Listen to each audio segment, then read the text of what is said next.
Greetings. I am Lion Soldier, and right now I'm here with Mother or Serena, however whichever. How do you feel about that? Like, what is your affinity with your name being given to you from? Well, actually, I love my name, Serena. Like, my dad named me Serena, actually, and it's a name that's carried me through a lot. It's helped me to kind of remember my true nature as well. You know, he said when I was born that I didn't really cry. I would just like little whimper, and most of the time I would just be like so still, and it was like I was very serene. So they didn't call me name straight away. They actually took time to observe me and said, yeah, Serena. So it wasn't like straight away. They didn't think like before you were born. They were like, oh, have you got a name yet? They're like, no, Serena. Like, it was afterwards. Well, my mum was very young, and she was the first time she'd been a parent, and my dad was a little bit older than her. Now I know that the experience for her was like very daunting. So I'm not really sure like how much like control she had really over the whole situation, or how much she was even into it really. But they possibly had like a few other names. But my dad, being someone who's quite sentimental and likes things done a certain way, make sure that they're right. Yeah, he made sure that I was blessed with a name that would carry me. So I do love that name. I do enjoy it. Being known as Mother now empowers me in another form. As a future self. So it's like Serena is like a past self. Okay. And Mother is a future self. Mother can do anything, but Serena's got that pure heart, so and so I'll always be Serena as well. It's like the phoenix that rose from the ashes. So you're like, you're a majestic bird at first, and then Phoenix was actually my first rap name. What? Not many people know that. Only a couple people in the world actually know that. Phoenix on the mic. Phoenix, Phoenix. Yeah, that was my first rap name. Years ago when I was about 19 or 20. What kind of bars did Phoenix have back then? Phoenix had some bars still, but she didn't have the confidence that to go with the bars, like I was always been a good writer. But the delivery was more scared, and at the time there wasn't too many female rappers, and I was really quite embarrassed to tell people that I was a rapper for fear of what they would say, and they would say, oh, like you're rap, and having to just like talk my way through that. Like, as Mother, Mother is a much more stronger character than Phoenix, because Mother doesn't care about those things. Mother loves those moments where you can have conversations about things like that. But yeah, Phoenix was cool. We did a couple competitions as well, and I got pretty far as well. But no one knew. It was literally just my own thing. Only the few people that I met in there, and my dad. So you didn't really have any like outside inspirations at that time, like with female artists on the scene? No, not really. But I've always grown up like listening to other female artists like Lauryn Hill. Before that, MC Lyte as well. Like MC Lyte was probably like, I would say, in terms of it's paper thin. In terms of like image, the way she portrayed herself, her strength, and her fierceness as well. That really inspired me. And then you got people like Left Eye and The Brat and stuff who were really having fun. I really liked, actually come to think of it, I really liked kind of like female rappers that were more kind of the strong, empowered sense, the ones who like I don't care. Latifah kind of vibe. Yeah, Latifah, like don't care. They joined in with the guys, everyone was in baggy jeans, and they come with their baggy jeans. Who you calling a bitch? Yeah. UNITY. Exactly. Like that's what inspired me. Phoenix didn't quite have that just yet, but Mother's definitely got that. That's beautiful. That's just the epitome of that story. Is like, okay, you've like rose from the ashes like twice essentially. Like you've gained a certain amount of I guess self-awareness. So you know, you're like that, you become Phoenix and you start making music and you know explore yourself, and then you go through like, I don't know whether it be an ego death or you just experience some shit and then boom. Yeah, that's exactly how it happened, because when I first called myself Phoenix, I mean, I always wrote songs and I always sang, but I never considered that I was good enough as a singer. But like in my heart, I knew that I could spit. I'd never really tried to spit, and then I started spitting, and it was really good, like just for myself. So the Phoenix was my first kind of like entrance into the world as a rap artist, you know, and then I really realized myself, but I just wasn't confident enough to bring that on. But yeah, after many years, you know, literally over a decade went by before Mother came about, and when I woke up and I realized that I was Mother, at that point it was like, yeah, like actually this belief that you have of yourself, it's true, it really is true, and you can achieve your dreams, that you can do it, you know. I knew I was that character, but the outside was not necessarily just about trying to conform, but trying to survive and get through life and do the best as I can, and looking at my external all around me and then saying, like, you know, I have a responsibility to these things. And I came to a point in my life just before I had my awakening and I became Mother, where I just let go of all those things, all of the expectations that I had of responsibility to anybody else. I just dropped that for a moment and I just said, you know what, the only person I really have a responsibility to in my life is myself, you know. So, you know, what am I gonna do now? And at that point I was like a blank slate, and you know, it was actually not, we say, a party, but like a get together. I was with some friends and we were just all just like vibes in, and I was just singing, you know. I was just in that heart space. My heart was just open. I felt free. I felt I felt comfortable with the people around me, you know, in a way that I maybe didn't usually feel sometimes. Exactly, yeah. And I was just singing with my heart. And I remember the guy, he said to me, whose house it was, he said, like, you need to sing. Like, you know, you really need to sing. He said, I'm watching you, yeah, and like, you need to sing. Like, there's something about you that just becomes like alive when you're singing. And it, in that moment, it kind of just hit me. Maybe I can do it. You know, that dream that I have inside, that person that I think I am, maybe I can do that. Yeah. And then with my awakening, discovering more about myself, it became now a tool for my life's purpose, you know, to help others, of course, you know, to campaign for the freedom of all. So with that higher purpose combined with this thing in my heart that really allowed me to truly be open and free and my full divine self, it was like I had all the ingredients that was needed, you know, to go on that journey and to stick to that journey. For those days when you didn't feel confident, you know, it's like, well, you can't quit because this is to save the babies, you know, like, this is for them, it's not just for you. The boobies. That actually brings me right into my questions about your upbringing. So first of all, you mentioned, you know, your father, single father, and your expression. I really want to touch on that, because that's one of the things that I feel a lot of children don't get to express because they're restricted a lot of the time, and their parents have been restricted. So it's a learning, it's a teaching, it's nurture. You know, and your nature sounds very fiery. It sounds like, you know, you're a go-getter.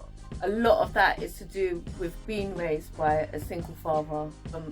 Shortly after we were born, by the time I was like 3 years old, my mum actually had left the picture, and he was left to raise us. At which time, you know, there was an event that took place that gave him like a real wake-up call, and just showed him that he needs to kind of be a more settled person. Yeah.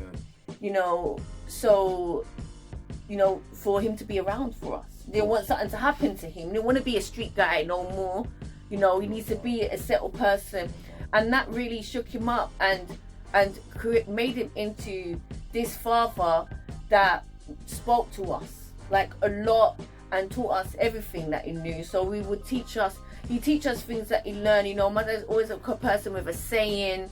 He always said, like, if you have a question about anything, you have to ask. He always advised us anytime we go out, you know, you're going out, if this person is doing this and is that what you want to do, right, you need to have your own mind. Yeah. You know, so his thing is that he'd seen all the kind of like ugly nature of the world and the streets. So he was very prepared to know what was out there on the streets. For when we went outside, he talked to us and he showed us those things. And in a protective way as well, in a lion way, you know, you know, as a Rasta as well, you know. Not the land that you go to. Yeah, exactly. What was it called? The elephant's graveyard or something like that. Yes, right. This is all your kingdom. Don't go over there. Yeah. So yeah, he's very Mufasa-ish. Yeah. And so he gave us me and my sister, because we were two girls raised. You know, he gave us a real strong sense of like, you know, he's got these two girls and they're like vulnerable in the world. Anything can happen to girls. I mean, he knows. He's been that guy who has not been good to girls, you know. So he knows what can happen to girls. He never really held anything back. He just told us the stories as straight how it was. He let us know, and he did. And he used all of those lessons, all of those situations that he went in, and he told us the truth about things.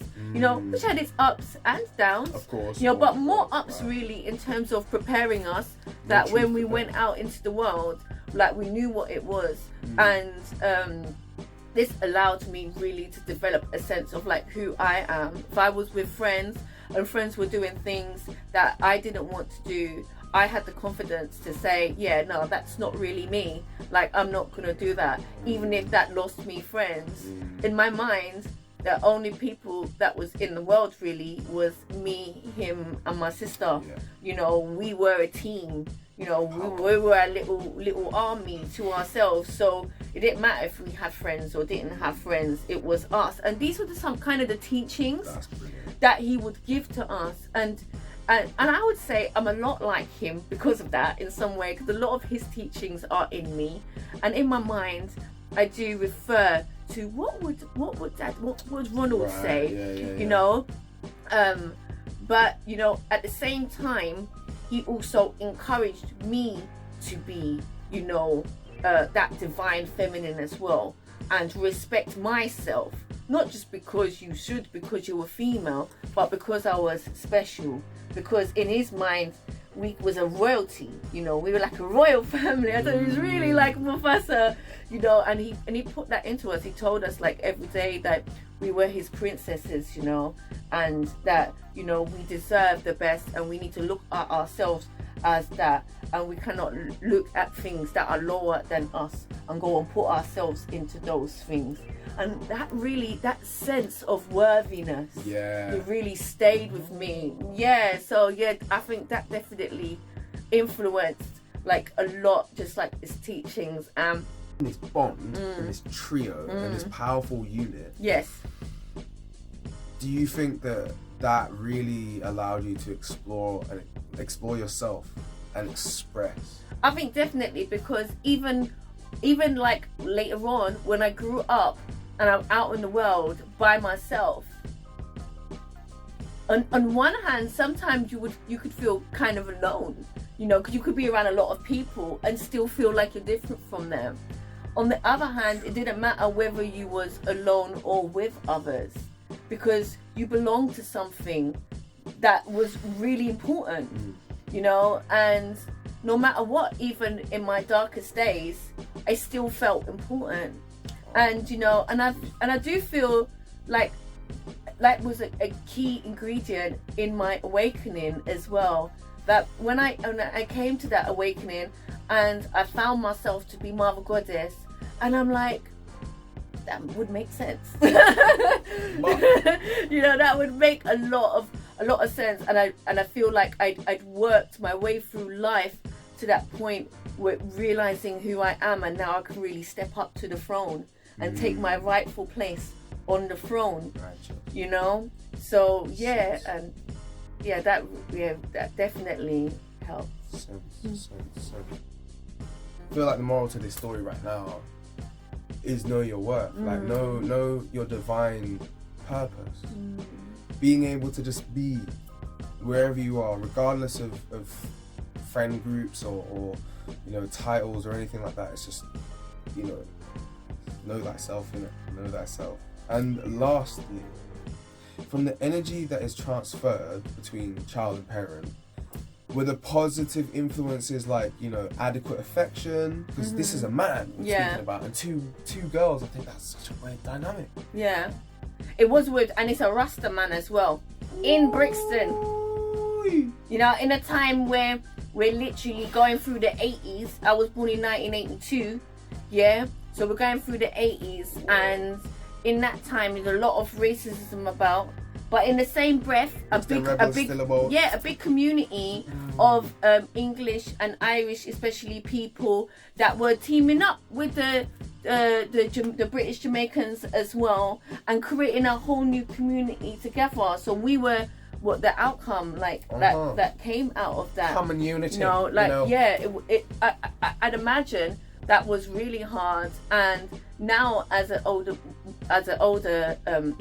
person, I can actually reflect on it and say, okay, that may be some of my dad's behaviors and stuff. To say in some form, he showed us the reality of the world. In another form, that reality which he showed us maybe gave us some negative views, like of what could be, and maybe manifested some of those negative things into our life. In the same breath, those things that were manifested into our life, we were able to handle with grace and dignity and get through them in a way that we can actually look back and honor ourselves. I would definitely say more good than bad. And looking at it now, I would say that, you know, what we taken from those experiences, like growing up with him, like is something that money can't buy. You know, he was always very like upfront with us.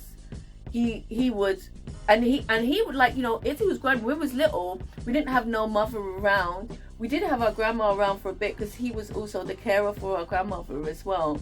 And he would do our hair, he would bathe us, he would iron our clothes. We would honor him, like on Mother's Day. We would write him cards, like he would be like, "You're our mum." We knew, like, you know, like, you know. And some people say, "Oh, let mothers have their day," but you know what? We didn't have a mother, you know. So we gave that love to our dad in honor for him for everything that he done for us, you know. In some ways, in some form, if him and my mum had stayed together, my mum would have probably been doing all of those things while he would be gallivanting, you know, which does happen sometimes in that, you know, in that dynamic. But because that didn't happen, he completely changed his life, and he became this settled guy who didn't get into trouble no more, who didn't do any things that could get him into trouble, you know,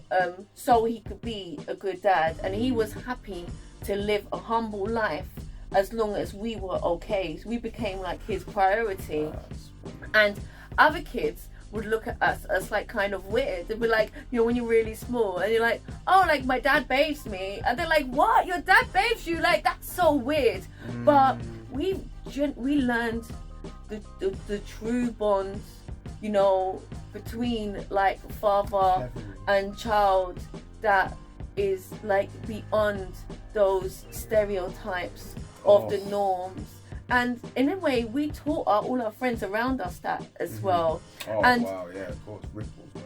And as a result, we never really adhered to stereotypes, because we broke all the stereotypes from early with him. He broke the stereotypes, and that left us a legacy to break those stereotypes as well. So yeah, like, I'm very, very grateful for the life that I had with him. He's not perfect by far. Yeah. And there's probably going to be a few women who are watching this, if they see this, they're going to be like, that guy is not perfect. But, he took that person, he took that imperfect person, and he really tried hard, to do right that one time. He got many opportunities in his life not to do right, but he didn't want to fail on that one. And for that, I really thank him for. And I do feel like, in some ways, that's the true spirit of like parenthood.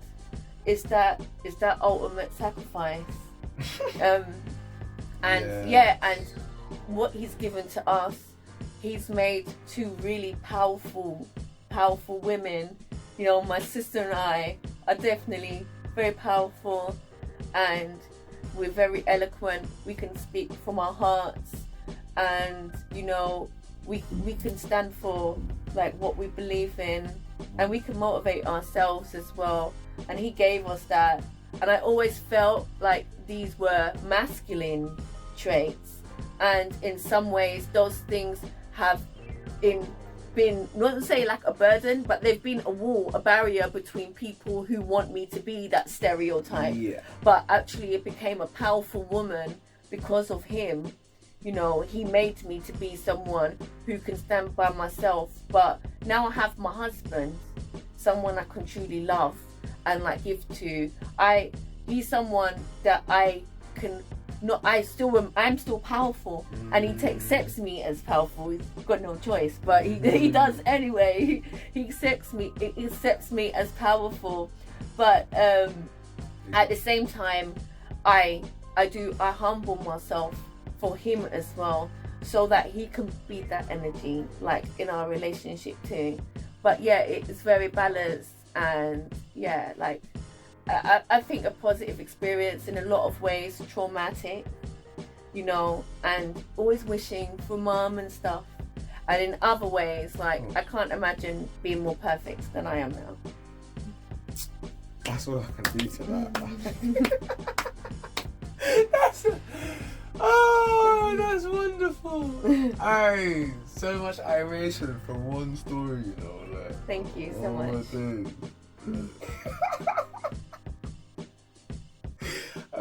Big up all the single dads. Yeah, fam. Like, yo, big up yourself, man. Like, yo. And if you're bringing up girls as well, and you're a single dad, like, yo, big up yourself, because that's a dynamic of masculine and feminine that is hard to balance when you're older, let alone when you're younger. But what you've done, fam, is made two people that are very powerful come together and be powerful together. Yeah. And that's difficult within itself. So, transformation. Gratitude is a transformational power, and that's what I'll end on. My people, my kin like kin. I love every single one. Our souls are connected to the roots of the ground. Let's get back to humanity, to common unity, to the universe and the universe. You see? So, sistren, thank you very much. Love, highest love. And until next time, stay blessed.